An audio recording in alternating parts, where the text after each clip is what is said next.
right? What's up? Good morning, Tim Harris. How the heck are you, my friend? Hoorah, man. Always good. Every time you wake up and you look at the green side of the grass, which I am over your shoulder, it's a great day. Dude, spring in SoCal is ridiculous. Not as good as Puerto Rico, I'm sure. But it was funny. I was just telling my wife the other day. She's like, "That name sounds familiar." I was talking. We were texting back and forth, and I said, "He's the guy that lives at the Ritz in Puerto Rico, the nicest place I've ever been in my life." And she's like, "Oh, of course he went to the nicest place without me."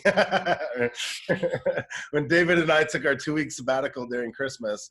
It is the nicest place. It's probably one of the top 3 nicest places we've ever been on planet Earth. And if any of you ever want to take a nice vacation, it's Dorado, it's Puerto Rico, it's the Ritz-Carlton. It is just, it's one of like the few 6-star resorts in the world. It's incredible. And yes, we live here. Yeah, and he gave us a tour around on the golf cart all day, and we went to the water parks and the clubhouse and these beautiful cafes on the beach. It was just epic, you guys. So if you ever have a chance to go visit Tim and Julie in Dorado, you got to do that. So let's talk a little bit about some COVID, and let's change up the script a little bit. I want to talk how we met back in 2010, 2011. My partner at the time, Scott, and I, and you and Julie, and all of us collaborated on a property management course. And that's kind of how we met. And it's, diversification's really a big thing. We started doing that at the tail end of the crappy market, right? And the agents they started making money like drunken sailors again. They said, "Oh, we're just going to go back to selling houses." And our course kind of shriveled up because the market took off, and the agents, let's be honest, some of them don't like to work really hard. So they said, we'll do this some other time. How many of those agents do you think are regretting that right now in today's market, not following through with that rental property whole thing? We were talking about buying rental property and managing rental property, predictable monthly cash flow, right? Well, the premise of your question is obviously fantastic. You have multiple streams of income, but here's the backside of it. You have rental property, I have rental property. I was going to ask you how many of your 632 properties you manage paid rent, but I just read an article. 81% this morning, 81%. That's good. But so there's obviously, what really messes with the mindset, thank you, Julie, is that the reality of it is right now that the whole premise behind buying rental property is creating passive income is kind of it's challenged right now because of the fact you have essentially a nationwide eviction moratorium, and then the tenants know about it, so that even your good tenants are thinking of reasons not to pay their rent. So what is that going to create? And there is no bailout program for, like, my property. Julie and I have 31 properties, and virtually all of them are paid off. We've been married for 29 years this year. We've been literally buying them since we got married. And I'll still never understand how you got her. I'll never understand that. Oh, I'm sorry. Occasionally I have that thought too. So, yeah, being honest. But don't tell her. Okay. But so the reality of it is we've been buying them all. Here's the answer. I met her when she was 16 in high school, and she didn't know any better.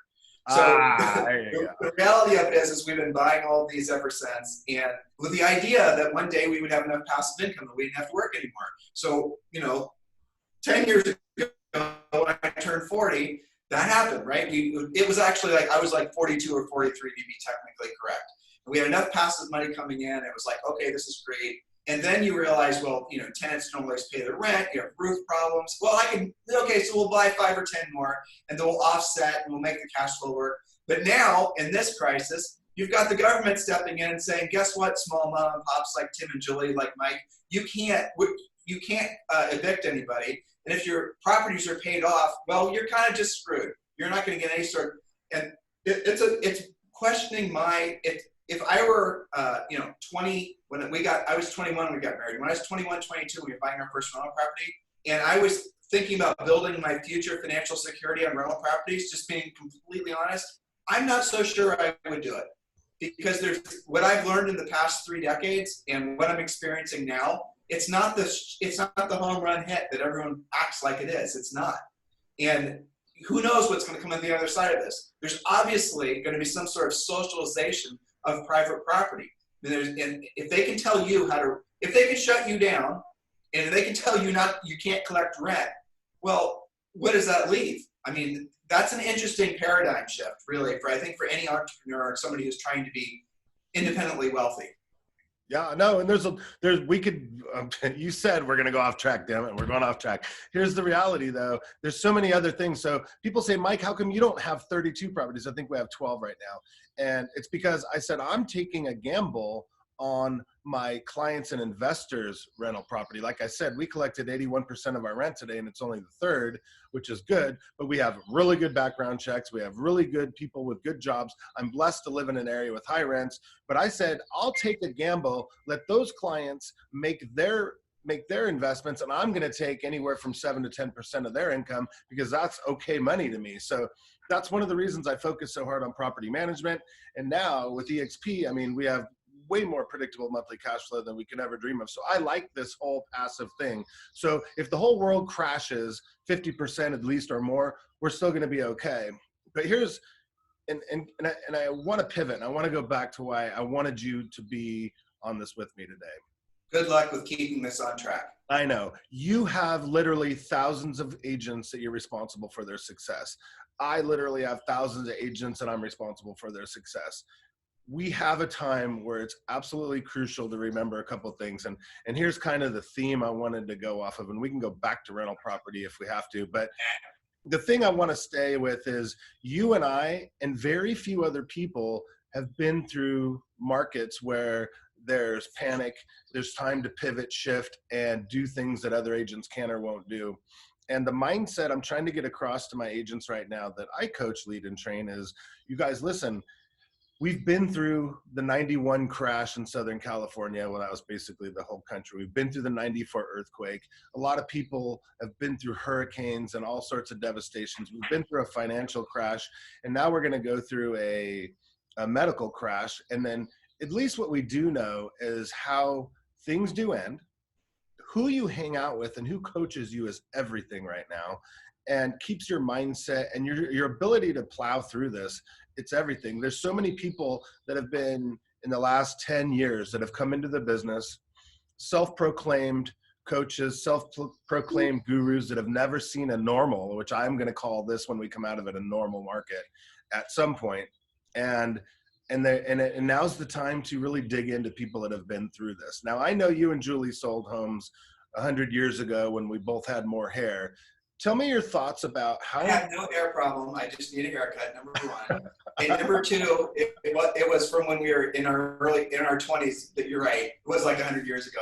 But can we, before you get to your question, which we will get to, I think you, and I wonder if, truthfully, Mike, I wonder if you're doing it intentionally. I think, why are people who are supposed leaders, and you're a leader, and by the way, when we did work together on your property management program, that program was excellent. It was one of the best products that I'd ever seen for real estate agents, aside, in addition to the content we create. So for real, that program was phenomenal. I was proud to sell that for you. Thank you. Now, do you really believe that in a time where you have potentially 30 to 40% of everybody losing their jobs, do you really believe that's not going to lead to something far worse than anything we've ever experienced before?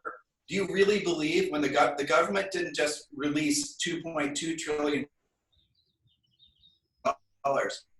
CNN headline, the real number was $6.3 trillion, and they said there's no upper limits in the amount of money that's going to be released. So the reality of it is essentially we're living in this bizarro age, which is going to result in most likely— so there is no technical definition for a depression. There is a technical definition for a recession. It's 2 quarters of negative GDP.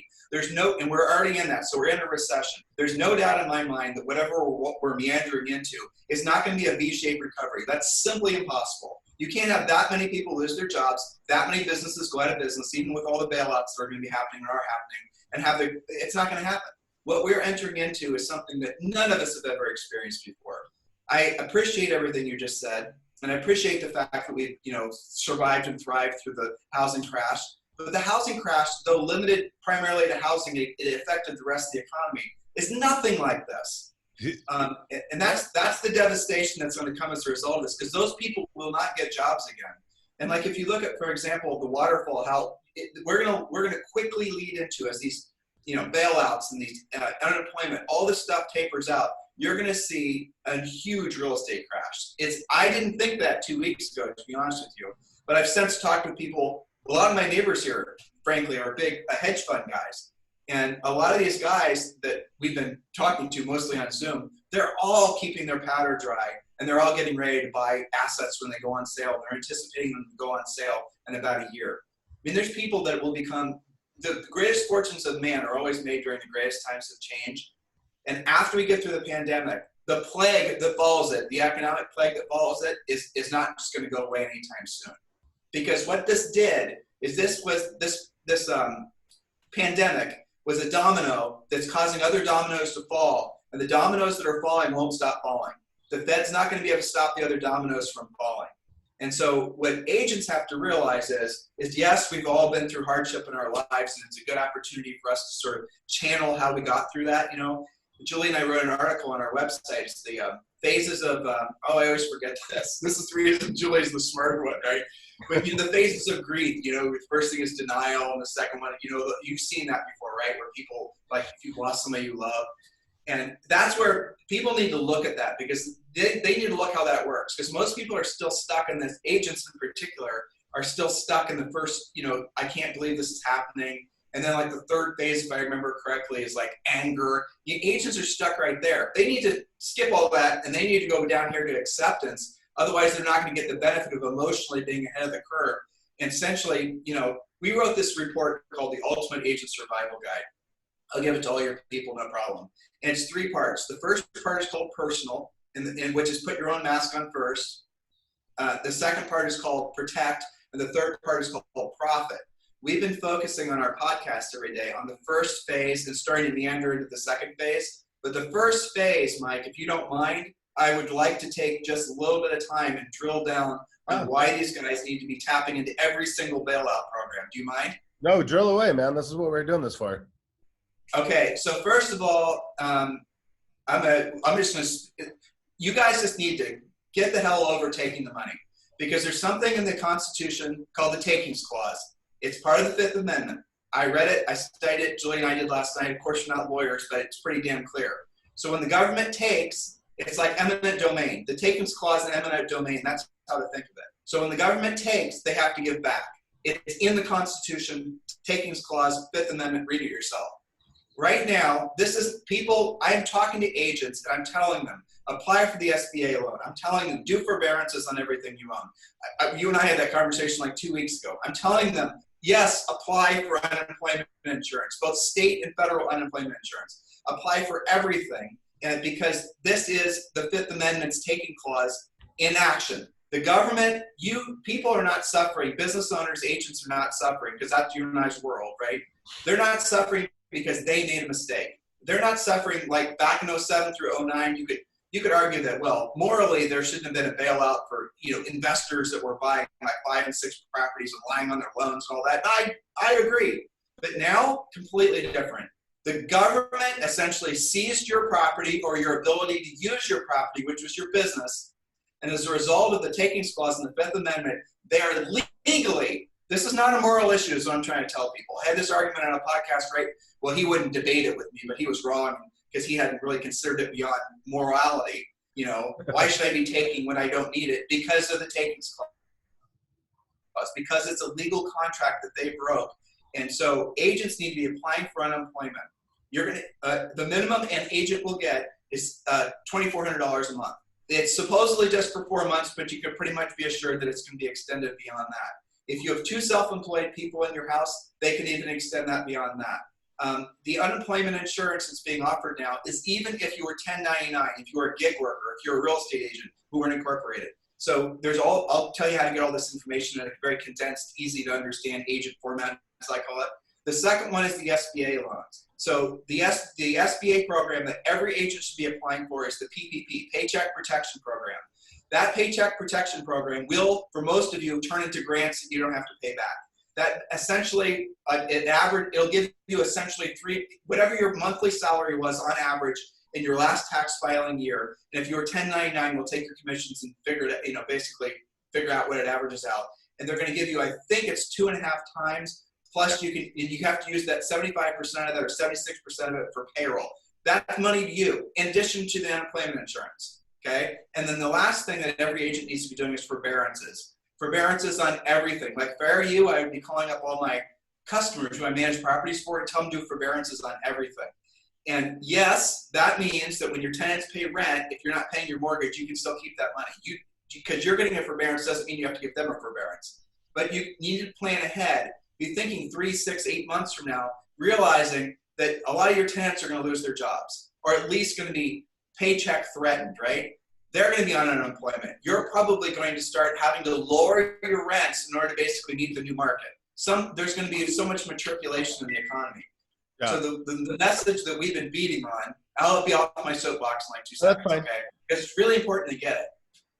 It is not this is not a moral argument. I'm from Ohio, right? I mean, I totally understand not taking a handout. I never have. And we're telling every single agent, because of the takings clause, because of the Fifth Amendment, that this is not about morality. This is about legal takings clause they took from you. Take all the money you can. I don't need it now, Tim. I'm good. I get it. But you don't know what 6 or 12 months from now it's going to be like. And the programs like the SBA program I just told you about, the Paycheck Protection Program, $350 billion. Once it's gone, it's gone. So if you're a W-2 employee, even if you're the only employee of your corporation, your application today is today, April 3rd. If you're 1099, your application date is April 10th. Did I hopefully made all that clear? If not, they can text the word survival to 31996. Text the word survival to 31996. And Mike, that's the free coaching program that we created essentially to help bail out agents. And everything I just talked about, including how to apply state-by-state rules, all the phone numbers for their mortgage and your car payment on deferment, your everything, put it all on forbearance as fast as possible. We've gathered that information. We're putting together more, and it's all there in that free coaching program. And all they have to do is text the word survival to 31996. Beautiful, and thank you. You laid it all out super fast and to the point. 2 things that I wanted to mention. Number one, going back to people that we're surrounding ourselves right now, you guys are going way over and beyond any other leaders that I'm watching right now to stay up on this stuff. That's very right. The other thing is I started doing videos about forbearances a couple of weeks ago, and I've gotten a lot of feedback. I've saved a lot of my clients a lot of money already. And the one thing that I want to make everybody be careful of, deferments, forbearance, even the banks have different programs that they're putting out right now. Be careful not to sign things that are lump sums in 90 days. Make sure you know what you're talking about. There are some different programs. You can make sure you get every amendment, every modification to your loan in writing. And Tim and I will gladly be able to go over that with you. But yeah, he's right. As agents, after what we saw in the last recession, this is definitely different. And if you do not take the money, there's a lot of us that say, we're fine. I can go 6 months, right? But the reality is 6 months from now, this money might be gone. The extensions of the programs might not be there. So let's protect yourself and protect your family. And for God's sakes, stay informed. Don't stay inundated by all the scariness, but stay informed on how you can protect you, your clients, and your family, so we can come out of this on the other side. And what you said, I wanted to go back to, was really important. You said it's not going to be this V. It's not. No. Just like the recession, like everybody said the recession, was from 2007 to 11 and it was this big V. Well, no, it wasn't. In Southern California, in 2005, I sensed this was going to happen. And it was very slowly, but surely, but gradually, and then finally it fell off. But a lot of people didn't see that very slow, gradual curve. And there were so many signs and so many hints and so many things happening that everybody was in denial, like that first stage, right? I think the agents in today's market this week are getting to the anger stage. Next week will be an acceptance, because there's a lot of angry agents out there, right? Dude, it was stressful this week. Yeah, this week's been nuts. So here's what I'm saying. This climb out of this hole, it's going to be long and gradual. And the real estate is going to be affected much differently this time, because this is a global pandemic, right? Before, nations go through their problems, like Canada right now, some parts are having their worst market ever while we're having our best. Sometimes that flip-flops, but right now, the entire globe is going through this. So we got to really pay attention to what's going on. There's going to be a lot of goods, a lot of things that we're used to that are normal. We're going to be going without those things. So like you said, and that was really good advice, take what you can get and surround yourself with leaders right now, especially like people like Tim and Julie and some of the other coaches that have been around a long time, delivering that content. I just was on Tim and Julie's website this morning going, better them than me, because I know how much work that is, putting not only content out, but content that's right. There's so much fake news and propaganda out there, and they're spending a lot of time, effort, and money for you guys to make sure this is right. And all my clients are just like, where am I getting the right information? And there's only a few links that I'm sending out, and I'm adding Tim and Julie's website to it after going through some of the articles today. Give me the theme, since you are in America, but you're in a different part of America. What is the theme there? What is the morale like? What is the and then give me a sense of what your agents nationally are saying, what they're seeing, because I'm watching statistics and I know the sales are down about 85 to 90% this week. So that's a pretty big wake up call, right? Well, I mean, to answer your question about what people are feeling, coaching clients, right? Because we have thousands of coaching clients and we have tens of thousands of people listen to our podcast every day. And I'll say the greatest feeling that I'm getting back is exactly what you just said, since you asked, is gratitude. People are feeling, just like you said, 2 weeks ago you were telling people what to do, and now, like just now, people are getting around to it. It's genuinely frustrating to me how few people are telling agents to do this stuff. I'm done worrying about or asking myself why other leaders, people that are running brokerages and whatnot, why they're not taking this firm of a stance telling agents what to do. I don't understand that personally. But the agents that were listening to us, I mean, the pandemic started on Julie's birthday on March 12th, right? So forever her birthday is going to be remembered as the pandemic day. That's really when we started talking about it. But Mike, you're right. I remember the September of 07 is when New Century Mortgage in Southern California failed, the first subprime lender. I was on a coaching call and I remember who the coach, it was Mark Chandro, and he was crying because he had all of his deals flawed because he didn't realize his loan officer was putting them all in subprime loans. He just didn't know. But prior to that happening, there had been build-ups and sell-offs in certain markets across the country, Las Vegas, other markets, where the inventory would build off and then it would sell off, build off, sell off, build off, sell off. And that same thing, that same cycle in the United States started probably, in New York City and other major metro markets, it started literally probably 2-3 years ago, maybe 4 years ago in New York City. Our clients in Manhattan and whatnot, they've been in a buyer's market forever. But I guess if there was a message, and I'm willing to be ahead of my skis, and I hope I'm wrong, if there's a message that I hope people are taking away, and I'm saying this constantly, it's not like it's the last time. This is a series of dominoes, and the Fed's not going to keep them from following. And what comes next is going to be agents. The only way, really, that you're going to be able to get through this is by going and making sure you take care of all your finances now, what Mike said, and all these different programs. But guys, that's just a lifeline. That's not going to get you through.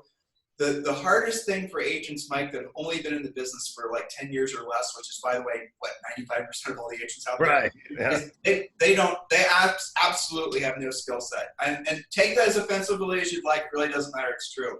The problem is you don't know you don't have a skill set, right? They don't know how to deal with all the things that you're going to have to know how to deal with, from the emotions, from the new rules and for how money works and just all that stuff. They just never have experienced it before. Neither have I, neither have you. Not like this. This is going to be something that's going to be so much bigger. So the new, essentially all the gimmicky crap that people have been believing have been generating business, like Facebook ads and all these other things. I generate buyer leads. I get this and the other thing. All that stuff is going to go poof. It's all going to go poof. To a great degree, because agents don't have the money, for one. But two, they're going to realize, in essence, that those things probably didn't work as well as reported in the first place. Instagram photos, TikTok, doing all this passive, goofy stuff. People are going to realize, I want to see you in I don't want to see you doing a TikTok video. So people are going to realize that when they agents go to their tool chest for lead generation ideas, and they keep on pulling out all these goofy things they've been doing since 2008, 2009, and none of them work. I wonder how many of them are going to say, holy crap, maybe it's time for me to learn how to do the real work of real estate and actually learn what it takes in this market. And I think it's going to be a majority of them, because I think most agents are going to realize it's a new market, as long as we're willing to tell them the truth. As long as we're willing to be blunt instruments and not, it's going to be better, it's going to be a V-shaped recovery, oh, you're going to be able to buy stuff on discount. Oh, it's like, I had an inflation conversation with someone earlier today who was an expert, a real estate expert. He didn't know what the hell inflation was. He didn't know how to describe it. So Tim, and I don't care if I piss him off, it doesn't matter. So Tim, here's the thing with inflation. When inflation hits, the value of houses goes up, and that's good for agents because they're going to be making a percent of the money. Their commissions are going to go up because the inflated value of the house, and it's based on the sale price. Okay, that makes sense. But what difference does it make if the inflation has caused every single other thing that you're buying to go up too? You won't have any added buying power.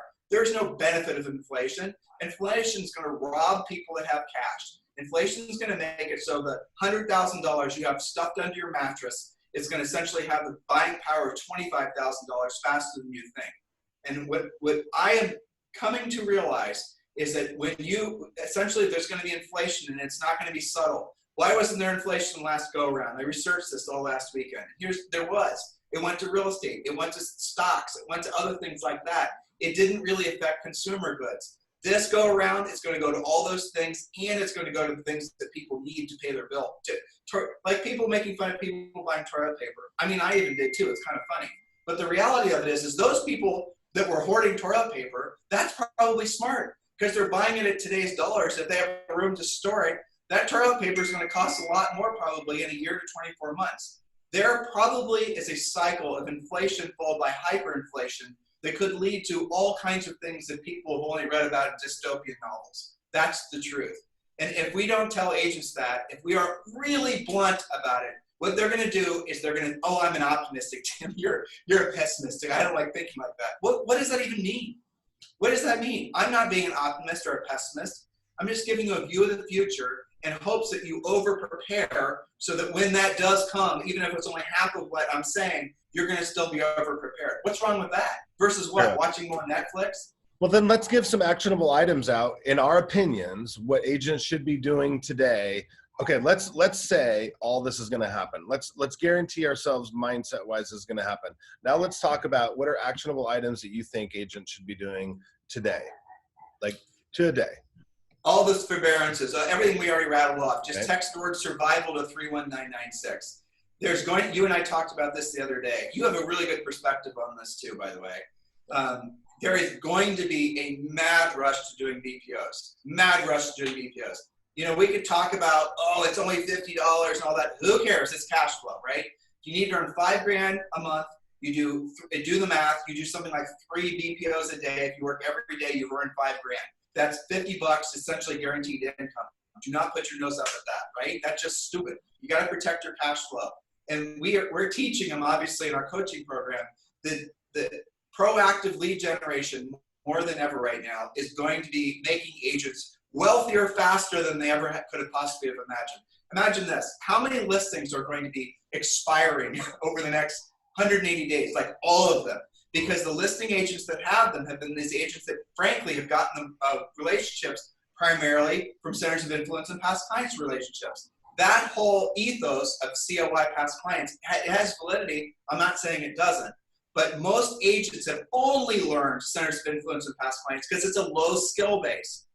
People like you, they like me, we hang out, we go to the park, we have hobbies in common. You know, you give them pumpkin pies in November, they're going to like you, they're going to do business with you. But when the market shifts, if you don't know how to work with sellers who are underwater, who are, you know, having all kinds of extraneous problems, if you don't have that skill set, you're not going to get their business. Even if they like you, sit next to you at church every Sunday, they're not going to do business with you because you don't have the skill set. And agents who are predicated on working with buyers, I'm sorry, we've been telling you guys this on our podcast forever, for years. The buyer-based business is going to get slaughtered. If you only know how to work with buyers, you're going to get slaughtered. Because buyers are going to stay renting, they're going to stay put. It comes down to sales 101 in real estate. There's no such thing as a buyer that has to buy. Buyers can always rent, right? You have 634 of them, right? There's no such thing as a buyer that has to buy, but there are such things as sellers that have to sell. In a market like this, in whatever market comes, all right?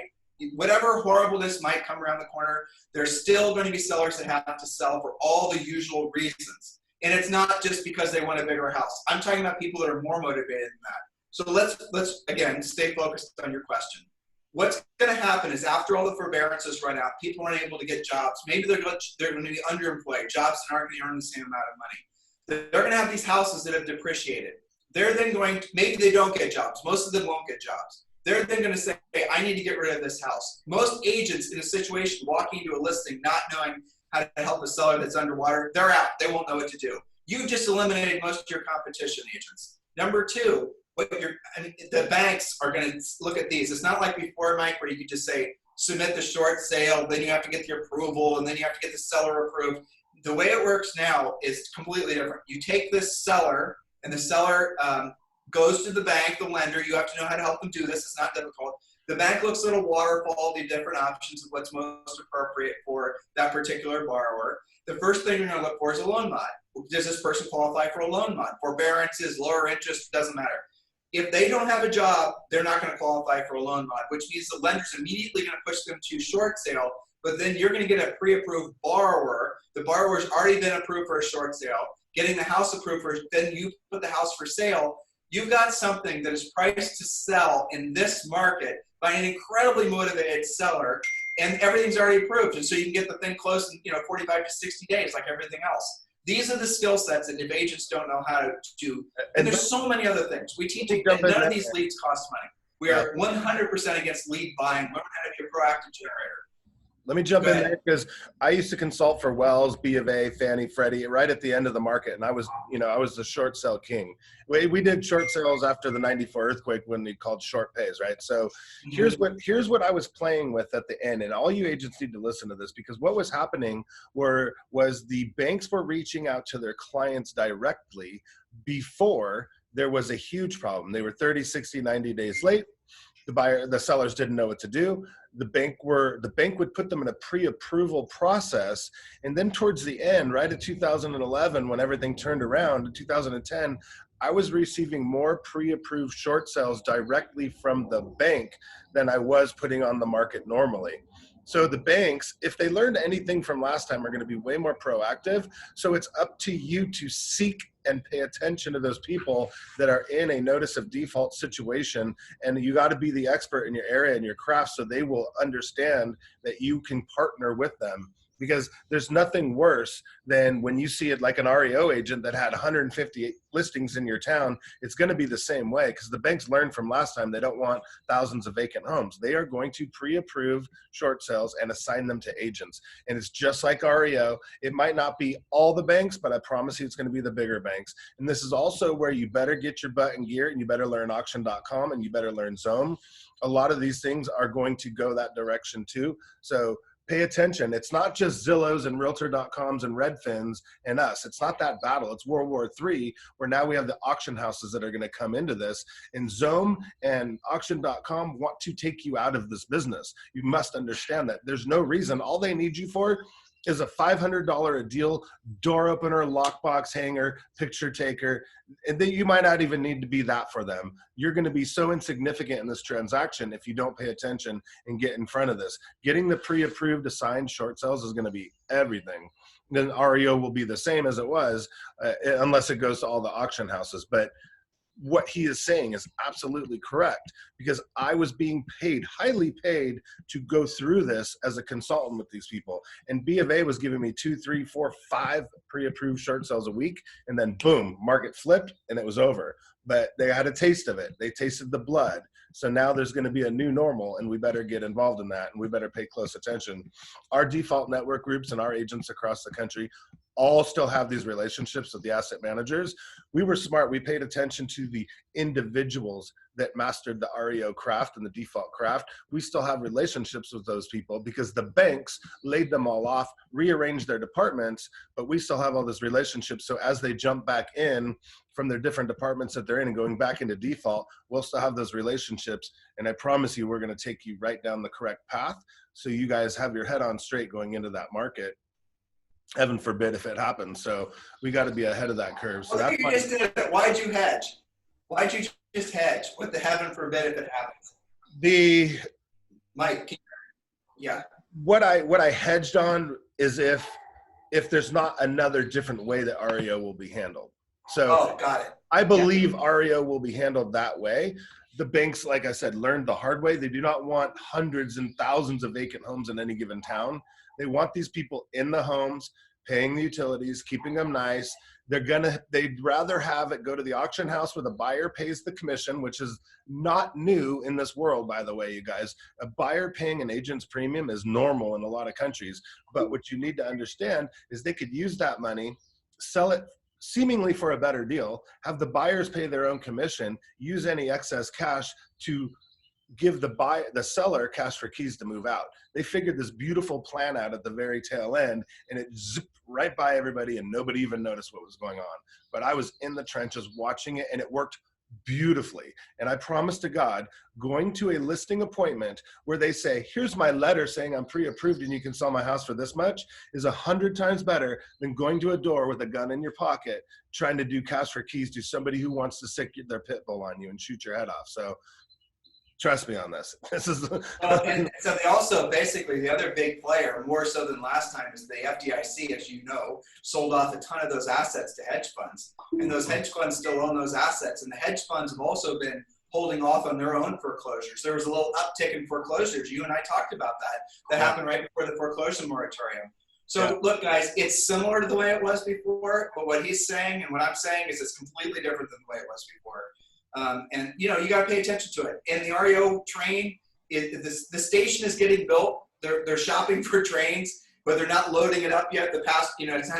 It's early days, but you got to be shifting your mindset to that's going to be the new reality. Now, you can still poke around and sell your 2 or 3 houses a year to your friends in your neighborhood, community, or whatnot. But the agents that are going to be taking their businesses to the next level are the ones that are going to set aside the selling and start focusing on the real work of real estate, which you and I have been talking about. Yeah, and I have proof of that because back in, 2018, there was a little blip in Southern California where the inventory grew, the REO, the default rate went up, and everybody said, oh, you might remember, everybody said, what to do in a shifting market, and all these new seminars started coming out, right? That's when it was happening. And here's how I know what you say is true. And it's non-debatable. Agents were not prepared for when a seller said, I'm interviewing 3 people, you come over, you present very well, you better know what to do, you better know what to say and how to say it. And all my agents were losing listings to to other agents from their best friends, people on their football teams, people from church. Their solid sphere of influence was not using them because they got scared and they wanted professionals. They didn't want branded agents. They wanted true real estate experts. And this is, God dang it, this is why we focus so hard on this coaching program, which I've flipped completely, the 90-day free coaching program from Agent Mechanics. It's so important to dive into that because we're going to focus on these things as they're needed, as they're coming, and prepare. Like he said, they're building the station. I know agents, I know asset managers that are scurrying right now, trying to figure out who the biggest banks are, who the players are going to be, and where everybody's trying to position themselves right now. I'm having all of our old REO people call me and say, Mike, what do you think about this? Mike, what do you think about that? Who do you still know? Who should I call? Do you still have so-and-so's cell phone number? What's going on out there? So it's happening. We got to realize that we got to prepare for it now. So, but it just goes back to why I wanted this call, Tim. I want people to realize how effing important it is to hang out with the right people that have the right mindset, the past experience, although this will be different, and I'll agree with you on that, but it's similar. We've been through this crap before, and you need to surround yourself with people that know what worked in the past. Even this will be different, but at least we're 75% there based on what we went through in the past. We're all going to learn this together. I'm not going to lie. We're going to learn this together and pioneer this whole new thing together. But if you're hanging out with people that have never been through this stuff, as far as coaches, as far as your sphere of influence, agents. Can we be brutal? Shall we be brutal? Yes. Okay, so if you go and you pop, let's be brutal, right? I mean, you and I are mostly talking to a lot of the same people, and right. I like you, Mike. You're no bullshit. You're low ego. It's the reason we've been friends on and off for a long time. So the reality of it is if you hop on, and you should do this. I know don't screw with your Zoom meeting; it'll crash. But if you hop on and you look at what other people are telling agents, it's work on your freaking mindset. Oh my God, really? That's what I'm supposed to be doing right now? That was 2 weeks ago. That was 2 weeks ago. Dude, it's so crazy. Well, it's insanity. It's insanity because, or now the next one I'm saying, you got to work your centers of influence with past clients. All they're doing is they're opening up their toolbox. They have 3 or 4 tools in there, and those are the tools that were relevant somewhat during the last seller's boom market. Those are the only tools they have to teach you guys with. You guys have got to realize that when you call someone over, when a seller calls you over to their house, if you don't have those tools and other tools and other tools, you're not going to get the work. They're not going to hire you. You can't just, the center of influence past client thing, those are the people that I'm most worried about. You mentioned it, because they're the ones they're most dug in. They're most believing that they're centers of influence. And here's the question I have for all your folks, Mike, and all mine too, right? So if you have two buckets to call, one bucket is your centers of influence and past clients, easy calls. You're going to pat them on the back, make them feel better. Same thing. You're going to talk about whatever they're going to talk about. And the other bucket are motivated sellers who have to sell their house that will result in probably a 45 to 60-day paycheck for you when you price it correctly. Which bucket would you rather call? I mean, most agents would rather call this, but they don't know how to. They're afraid to. And so they keep on going to this bucket. Agents, this is not going to work like it did before. This is going to result in you going out of business, or at least suffering, or your family needlessly suffering. You have to learn how to do the real work in real estate. And he said it, and I said it. We're saying the same thing. Your centers of influence and past clients are going to leave you high and dry because they're going to have a specific set of problems that you're not going to know how to solve. Don't wait 6 or 12 months to find out if we're right. We're right. This is what's going to happen. There's no doubt about it. I hate it. I'm not looking forward to it. I had a good week's worth of denial about it myself, but it's here. It's all over again, amplified by God knows how much. Yeah. We're going to look back upon this time in history when we're all older and grayer, and we're going to be looking back upon realizing that the 07 through 09 crash was nothing. We're going to realize that was nothing compared to this. This is going to be something. We're coming out of a health pandemic and we're going to an economic plague. That's really what's happening. And if you're not, look, I'm being a little overdramatic, maybe a lot overdramatic for some people. And maybe if this was playing on Facebook Live, we'd be getting some nasty comments, but it doesn't matter. We'll still get nasty comments.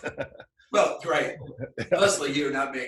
But so the truth is though, even the people that want me to be wrong about what I'm saying, or saying, Tim, you're just doing that because you're trying to sell coaching. Yes, I am trying to sell coaching.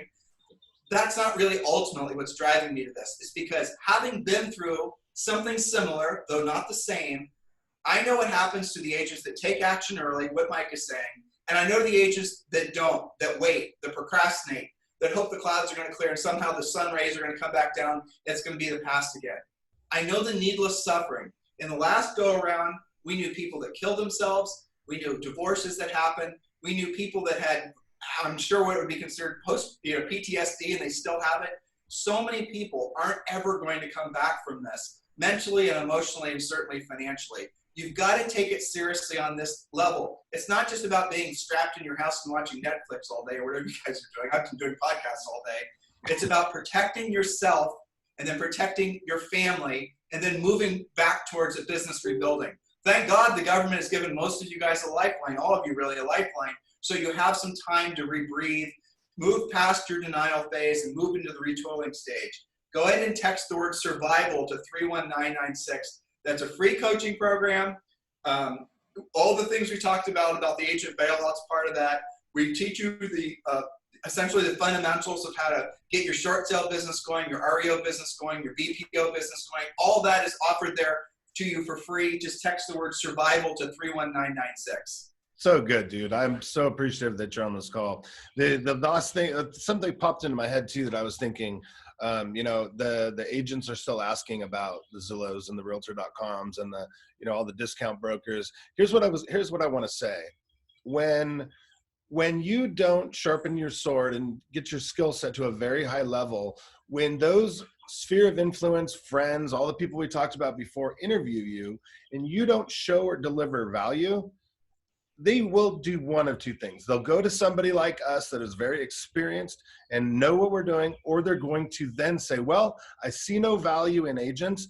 I'm going to go the Zillow route. I'm going to go the express offers or the iBuyer route. So let's stop there. Okay. I'm sorry for interrupting you, but I don't think those companies are going to be relevant. I think they're done. I think they got at least 3 more good years on them.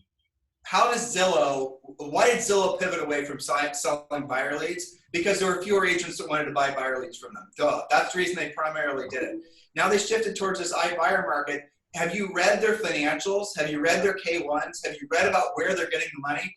They're borrowing it. They're using borrowed money to basically do these house flips. I think companies are going to shift, and they're going to open their brokerages that they planned on forever. I believe they're going to do it. I think that's their for sure. Their last ditch effort is to not compete or not join us, but compete with us. Definitely. I think that is going to be what's going to happen. You're going to see them emerge as discount online brokers, and that is one scary thing. So get your skill sets up and really, really, really pay attention to what we're saying.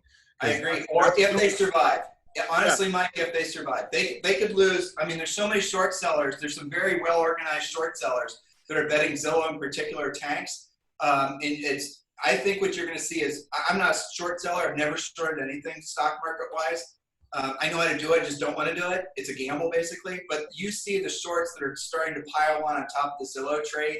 And I don't think, honestly, Zillow is going to peel itself back to basically being some sort of portal. I like your dogs back there. That's awesome. They're chasing squirrels. They're getting there. How many dogs do you have? Good Lord. 3. I have 3.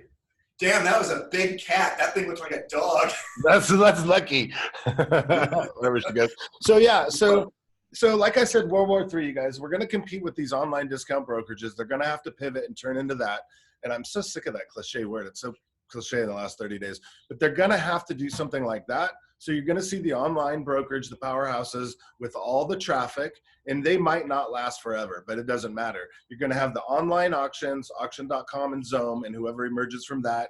And you're going to have us, right? There's only 3 options for these people. So you guys take this very seriously and really, really pay attention to your coaching. And look how Zillow in particular tried to get into politics when my friend Spencer Roscoff was running the company. You remember when they interviewed he interviewed Barack Obama? So what they've done is they basically hired lobbyists. And the reason that Zillow is hiring lobbyists is because they were obviously trying to have an effect on the state laws and all the things that were happening basically is preventing them from getting commissions and getting into the brokerage business. But they now made it clear they're going to get brokerage licenses in all 50 states. The new CEO said that. And yes, I agree with everything you said. That's definitely going to happen.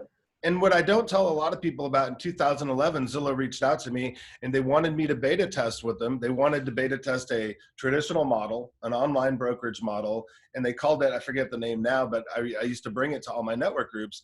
And they were beta testing brokerages in 2011, people. They rode that wave like everybody else. Agents will spend 50% of our paychecks on buying these stupid leads. And Zillow even says, they're so ridiculous. They say, oh, if you break even, that's good. It's all about building your pipeline. Are you insane? I'm going to really, you're picking scabs for me. Okay, I don't remember what the hell we were supposed to talk about.